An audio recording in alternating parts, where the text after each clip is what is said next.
Good evening. Welcome to our parenting conversations. It is absolutely awesome being with you again, our monthly meetup. Um, I'm glad to be here, and today we are going to chat about our 3 and 4-year-olds and how to parent them. I'm going to focus on just 6 tips that will help us parent our 3 to 4-year-olds. Now, parenting a 3 and 4-year-old is pretty intense. They are concentrated essence of their being, their personality, and everything in the world. This age is when they mirror us as parents the most. This is the age where they start whining, which is a good thing, because it actually shows that they are finding more control over their emotions. So they're trying not to cry and they're still trying to use their words, and that's why it comes out in that whining noise. So it's absolutely great that they actually do start whining. They are pushing harder at some of the boundaries because they are trying to get more freedom, which is part of the human evolution to become more independent. And they also become a bit bossy because they are mimicking us. They are copying our behavior. When they start playing, you can probably hear yourself slip out of their mouth.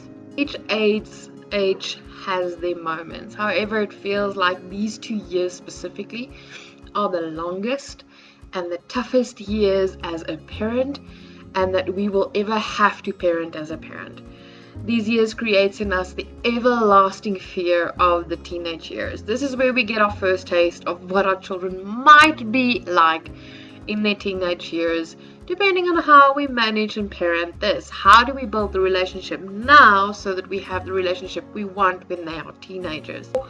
We have this beautiful blossoming child that is literally driving for independence, driving to fit into the world that they are living in and learning how society works. And they start not just focused on themselves and their primary caregiver, but they're focused on themselves and society at large, and they're starting to learn and pick up things. Here's the 6 tips, as I have promised. First of all, when we communicate to them, or when we deal with them, go to eye level. We are big people. As adults, we're big. Our toddlers are tiny. So have you ever imagined someone trying to give you instructions, or someone telling you what to do in a very determined voice, or in a voice of authority, and that person is taller than you and they're towering over you? It can cause a bit of panic, and we go in a bit of shutdown. But not just that, if we actually lower ourselves down to their eye level, it's much easier for our kids to connect with us, to relate to us. So when we say the first step is to go down to eye level, it's important to remember that we go down to our child's eye level and engage with them there. A towering person always feels threatening. That is why so many parents are like, yeah, I'm so excited, I'm taking my child to a Paw Patrol show, and out comes these people dressed in Paw Patrol costumes, and my child is petrified of his favorite Paw Patrol character. But if you go and actually lower yourself to your child's perspective, that's one huge dog. Alright, so the same when we communicate to them. If we're down on their eye level, it's also much easier for us to be ensured that we actually know that they're hearing us, that we are engaging with them, that we're not shutting down communication, we're actually opening up communication. The second one, number 2, is acknowledge their emotions. Nothing is more empowering than knowing that your emotions are recognized, respected, and valid. If you have ever been hurt by someone and they come to apologize, or if you try to talk someone, especially when you are feeling frustrated or anxious, or busy experiencing negative emotions, and that person does not acknowledge your negative emotions, it's much more difficult for you to move past that negative. It feels like you get stuck in that negative space. So we need to acknowledge their emotions and respect it and validate it. And here's the important thing: just because I'm recognizing or acknowledging the emotion does not mean I have to approve of the actions that my child has taken. If my child hurts someone when they're angry, I can acknowledge their anger, Because if I don't acknowledge it, and if I don't give my child the words to use it, how am I going to teach my child that when he's angry, he's not allowed to hit someone, that he has to find a safe way to express his anger, if I don't first of all acknowledge and give the emotions a name? And here's the nice thing, if I give emotions names for my kids, and if they get to know the names of their emotions, first of all, their emotional IQ jumps. They are far better at socializing. You're setting them up for major success as adults. But also, we take the fear away. An unknown feeling that we have, if I don't know what I'm feeling, it actually heightens my spidey sense. It makes me a bit more scared. Now, our kids don't have the words. They don't understand what's going on with their body. They're feeling everything with their body.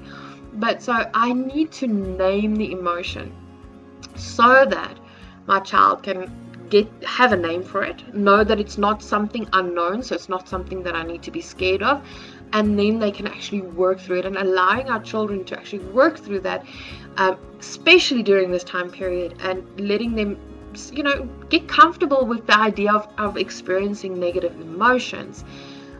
We're setting them up to become far more balanced adults as they grow older. The third thing that we can do when they're really frustrated or when they're struggling is to lean into the situation. Now, I know a lot of us, we were raised with the idea that, kids needs to be seen and not heard, and they need to be quiet, and when they're upset, we feel extremely uncomfortable, and then we'd want to run away from the situation. So I want to challenge you as a parent today. Lean into that situation. Lean into it. This is contrary to how most of us were raised. We were raised that negative emotions and expressions in behavior should be ostracized. We should push away the person that is expressing them. They should remove themselves until they feel better and can express themselves better. So we keep on creating this distance instead of opening up communication and actually teaching our children how emotions work and all of that. So we need to lean into the situation, let them process their emotions, and then go from there once they've calmed down.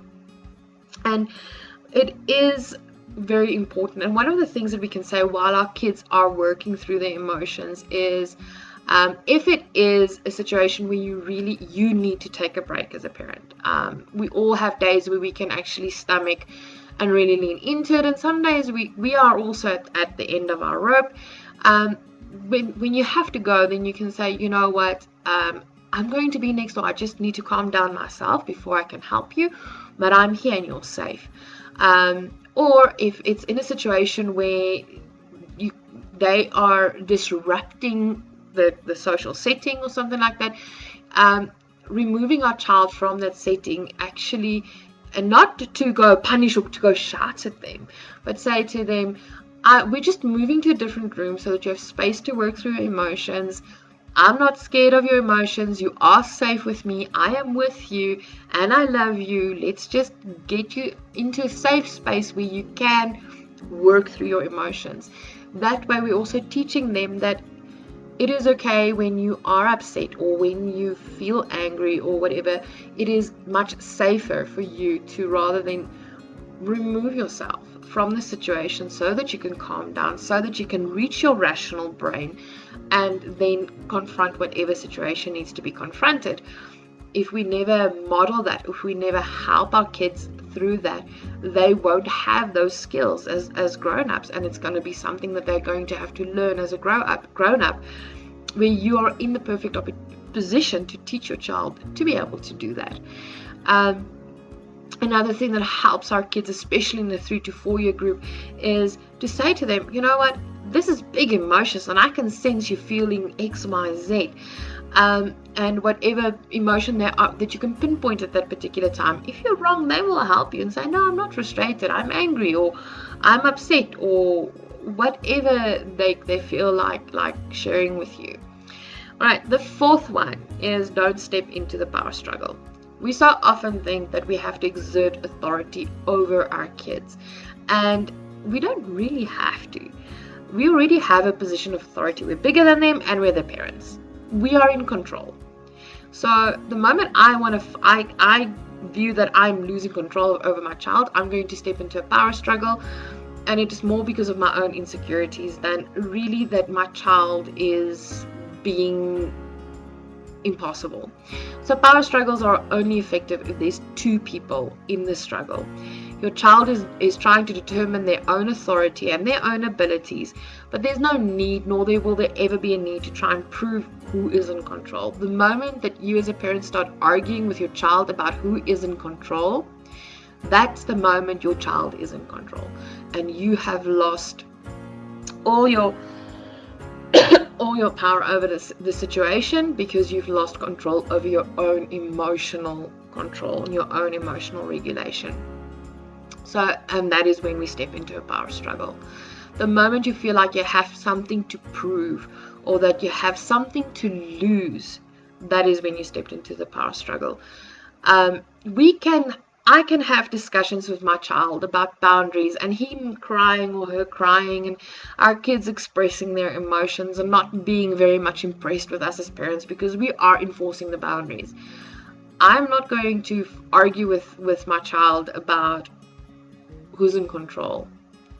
I will let my child vent. I will allow my child to express themselves, but I'm not moving the boundary. If I am firmly and securely sure that this boundary needs to be where it is, and it is what it is, my child railing against it and expressing their anger or their emotions about it is not going to move the boundary. I don't need to prove anything.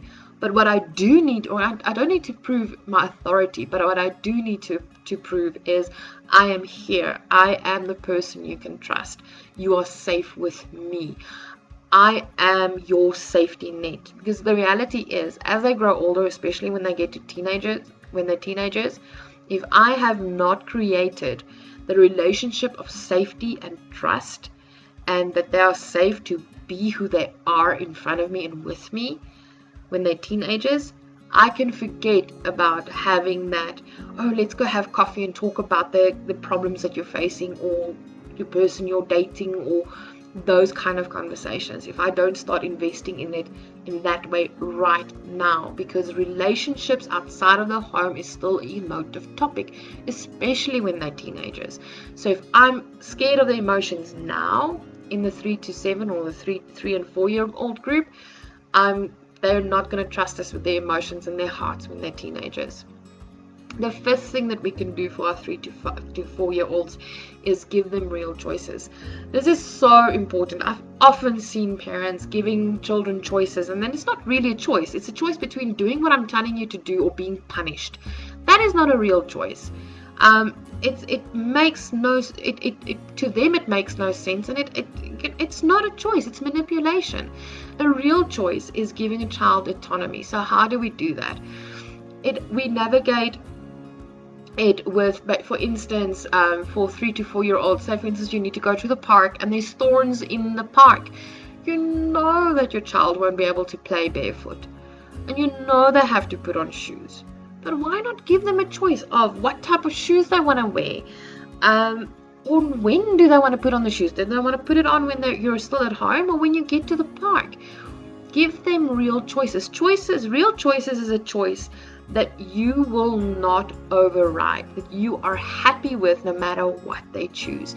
Whether it is what they would like on their sandwich, and give them choices like, would you like jam or cheese or whatever. But give them choices, give them a sense of autonomy, not just by dressing themselves like the myriad of ways that our kids in this age group like really mix and match stuff. Not just giving them those choices and those freedoms, but also with what happened to them and where they're going and when they're doing what. So, because the more real choices they have, the more they actually learn how to manage responsibility and to be accountable and to be able to live with those choices that they've made. But if we keep on overriding their choices, we're actually setting them up to be indecisive and to follow the crowd when they're supposed to be able to be decisive in their choices, to be able to stand in their own identity. Real choices gives children an opportunity to develop a true identity and self-worth, especially in the 3 to 7 or the 3 and 4 age group, when they really are pushing for give me choices, give me choices, give me choices, give me some power. They're asking for some power, so give them some power. But you can still set the boundaries on where that power lies. The sixth one, check your own behavior. This is the toughest one for parents to embrace. We are our children's main sphere of information.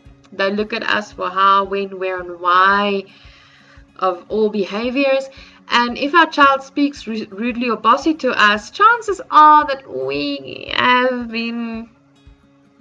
we've been speaking that way to them. And probably for a while now. Children in this age group start to experiment with authority. So, and where do they learn how authority is expressed and engaged with? They learn it from us as the parents, and also obviously from any other adult caregiver that they engage with on a daily basis. So we need to check ourselves. We need to check how we speak to them. Often we ask them to wait. You know, they like, mom, dad, come do something, or, you know, please come do something with me.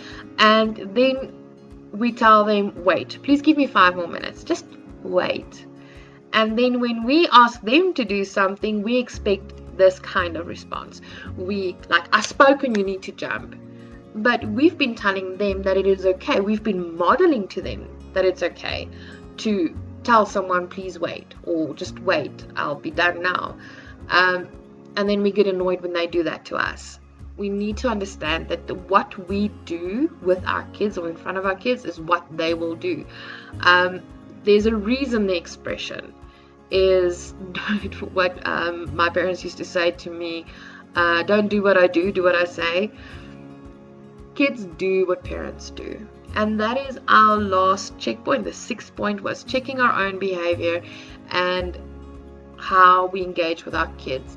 And if our own personal behavior has been dismissive, or we've been, a bit mean to them or sarcastic to them, and they start expressing that to us, it's time for us to rein it back in. It's time for us to look at and step back and say, oof, okay, that doesn't sound, I don't like the way that this person's speaking to me. What have I been doing to model that? If I've never shouted at my child, if I've never been sarcastic to them, if I never asked them to wait, then I can go, I have a leg to stand on and say, okay, there's something that we need to work at. But we cannot expect our children to engage with us respectfully and accept our authority and accept all of that if we do not afford them the same courtesy. So I'm going to give 2 more minutes or 3 more minutes for maybe just a minute for any questions. If you've enjoyed this, if you actually got something from this, please hit that like button. Let me know what you thought and what you think. And give your children a space to grow and a space to learn. And just remember that parenting is immensely funny. It is messy.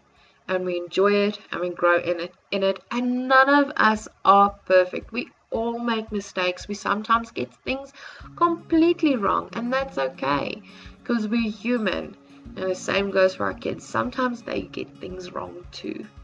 So I hope this helped you in your journey with your parenting journey. Let me know what you thought. If you have any further questions, I will gladly get to them. Otherwise, guys, have a beautiful evening. See you next time.